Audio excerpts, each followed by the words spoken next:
മുമ്പെങ്ങുമില്ലാത്ത വിധം പ്രതിസന്ധികളാണ് തിരഞ്ഞെടുപ്പ് പ്രഖ്യാപിച്ചതിനു ശേഷം രാഷ്ട്രീയ കേരളം അഭിമുഖീകരിച്ചത്. ഇടതു വലത് മുന്നണികളുടെ പ്രധാന നേതാക്കന്മാരായ സാക്ഷാൽ ജി സുധാകരനും കെ സുധാകരനും ഇടഞ്ഞു നിന്ന സമയം.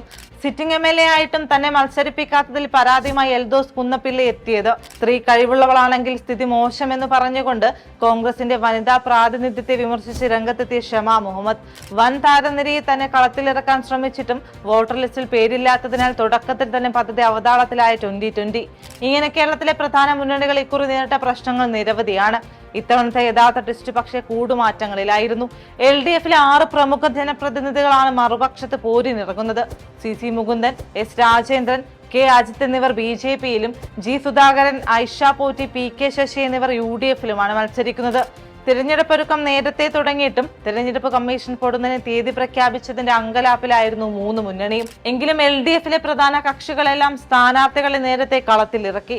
വ്യാഴാഴ്ചയോടെ 140 മണ്ഡലത്തിലും UDFും സ്ഥാനാർത്ഥികളെ പ്രഖ്യാപിച്ചു. തിരുവനന്തപുരം സെൻട്രലിൽ സുധീർ കരമനയെയും കാസർഗോഡ് ഷാനവാസ് പാദൂരിനെയും ഇടതു സ്വതന്ത്രരായി മത്സരിപ്പിക്കാൻ CPM തീരുമാനിച്ചിട്ടുണ്ട്. NDAക്ക് എല്ലാ മണ്ഡലങ്ങളിലും സ്ഥാനാർത്ഥികളെ ഇതുവരെ നിർത്താനായിട്ടില്ല. പക്ഷേ കേരളത്തിന്റെ മത്സര ചിത്രം ഏറെക്കുറെ തെളിഞ്ഞു കഴിഞ്ഞു. മിക്കവാറും മണ്ഡലങ്ങളിൽ മുഖ്യ എതിരാളികൾ പോരിനിറങ്ങിക്കഴിഞ്ഞു.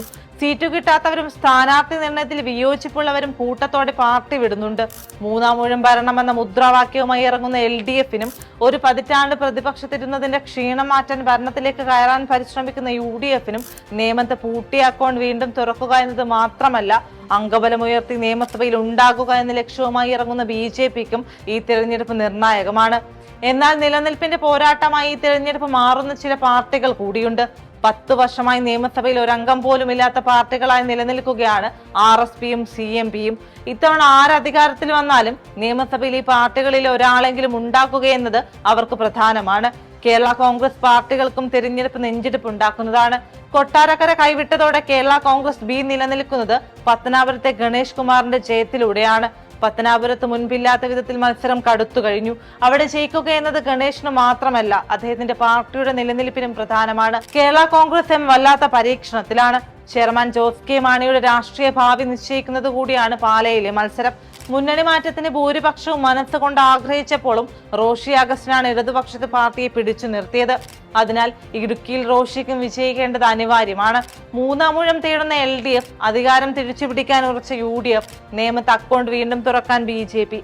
കേരളത്തിന്റെ രാഷ്ട്രീയ ഭൂപടം മാറ്റിമറിക്കാൻ പോകുന്ന ദിവസങ്ങൾ അടുത്തിരിക്കുകയാണ്.